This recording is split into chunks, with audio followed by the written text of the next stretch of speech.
цэвэр шашны жугамаар бид дээрхэн гинтэй 14-р далайлан Монгол орондоо заасан. За заалах явц бол энэ бол анх удаа Монгол оронд өрнөөг. 1979 оноос хойш өрнөсөн энэ явдал 9 дахь удаага тохиолдож байгаа. Тэгэхээр энэ бол анх удаа бус бидний уламжлал болсон зан үйл юм а гэж хэлж болохоор. За тэгээд дээр нь юу болсон бэ гэхээр өнөөдөр ер нь бол лам нарын одоо тийм ээ үйл хэрэг, шашны үйл хэрэг, сүсгтэн олны үйл хэргийг нэг тийш нь ус төржүүлэх, нэг тийш нь одоо харлуулах үйл явц их харагдаж байгаа. Энэ одоо туйлаас эмзэглэж байна. Тэгээд далаа багшийн ажилтнууд бол хэвлэл мэдээлэл бол нээлттэй байсан. Бүх хэвлэл мэдээллийн хэрэгслээр ямар шоу ажил болсон бэ гэдэг нь маш тодорхой харагдсан тийм ээ.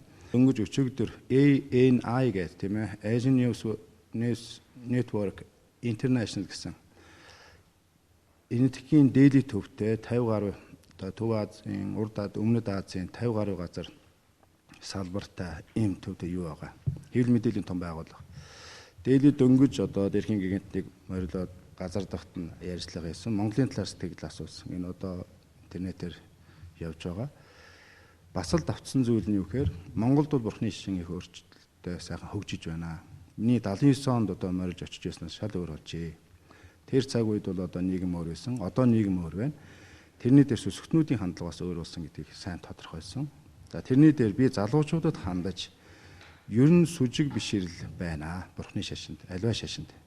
Тэгэхээр залбирал байна. Гэхдээ залбирал гагцаар бол юм явахгүй. Тэрний дээр мэдлэг, боловсролыг эзэмших хэрэгтэй гэсэн мессежийг би үлдээсэн гэдгийг бол маш тодорхой айлцсан.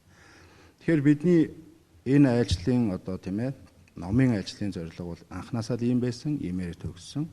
Гэвчиг одоо энэ байдал нь арай өөр байдлаар өрнөд энийг бас гаднаас болон дотноос нь ингээд одоо үл ойлгох маягаар энэ явж байгаа нь тун харамсалтай маа гэдэг байр суурийг илэрхийлж байна. Энэ саяны энэ одоо болсон үйл явдал бол нэгдүгээр Япон улсад айлтгаж номын ажлаа ойрцсон байна. Хоёрдугаарт бол яг нь энэ өвлийн хахир хүйтэн цагт гинт заллаа гэдэг энэ бол биш те.